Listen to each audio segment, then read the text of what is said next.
Hello, this is me Mohammad Masood, आपका mentor.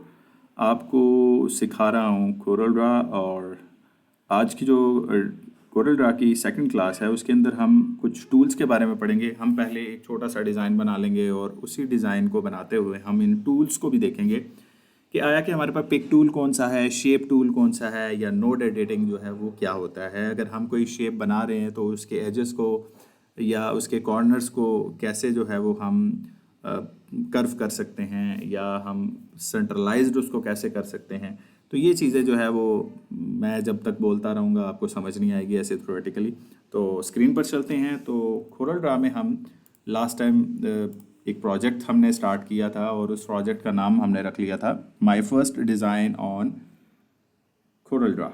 तो इसको हम सेव कर लेते हैं। सेव जैसे ही हम इसको सेव करेंगे, लेट्स सपोज हम इसको डेस्कटॉप पे सेव कर लेते हैं और इसका नाम भी यही रख लेते हैं my first design on Corel Draw. और इस वक्त जो इसका फॉर्मेट है वो है .cdr कोरल ड्रा।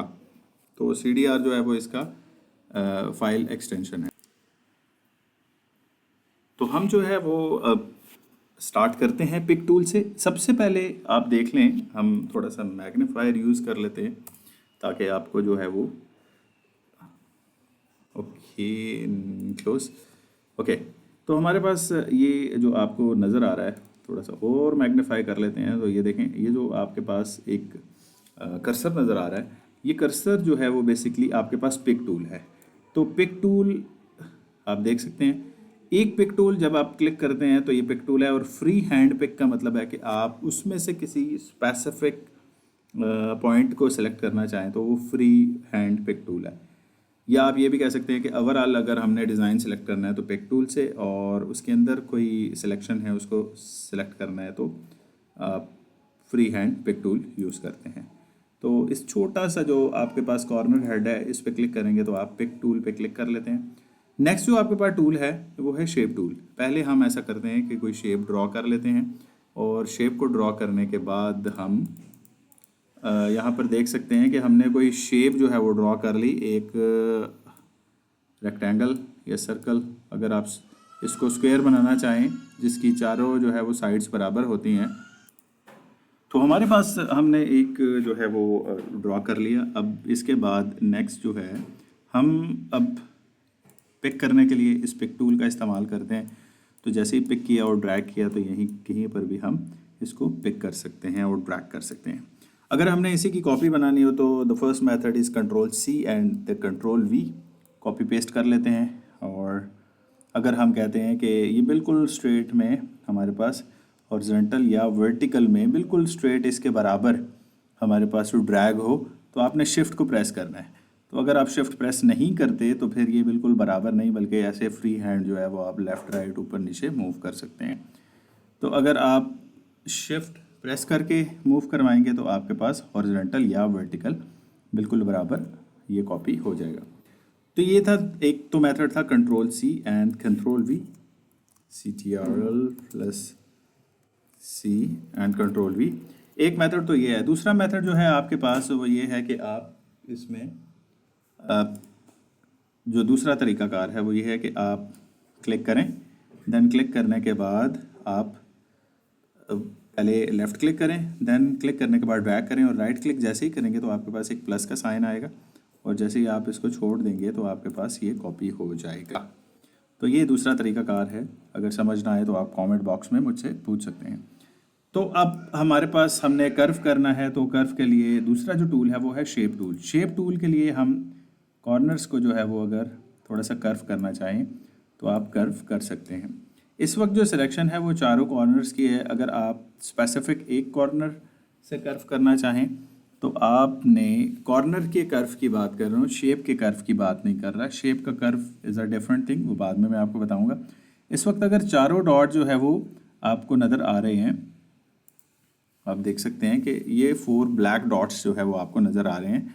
तो अगर मैं एक डॉट पे क्लिक करता हूँ तो अब मेरे पास बाकी डॉट्स जो है वो वाइट हो गए हैं, जबकि एक डॉट जो सिलेक्ट हुआ है ये ब्लैक है। जब मैं इसको नीचे की तरफ मूव करता हूँ तो अब मेरे पास ये शेप जो है यहाँ से कर्व हो गई है, जबकि बाकी जगह से ये शेप कर्व नहीं हुई, या बॉक्स कह सकता हूँ। शेप में अभी ये कन्वर्ट नहीं हुआ, इसी तरह अब मैं अगर दूसरे को चेंज करूं तो ये अब चारों की चारों जो है वो चेंज हो रहे हैं।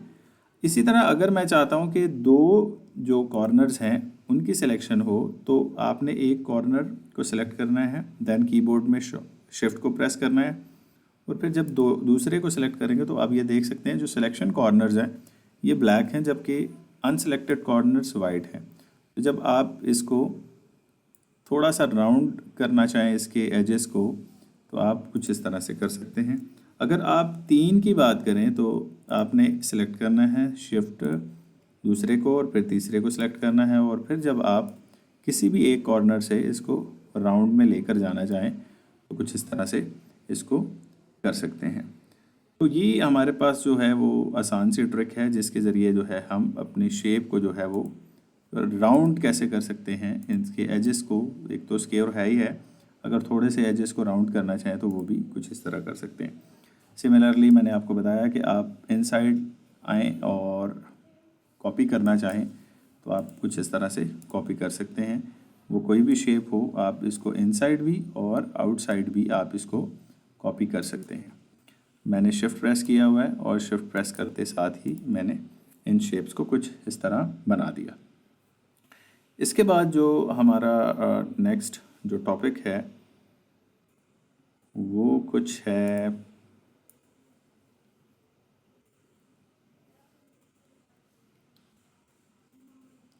शेप टूल को हमने देख लिया।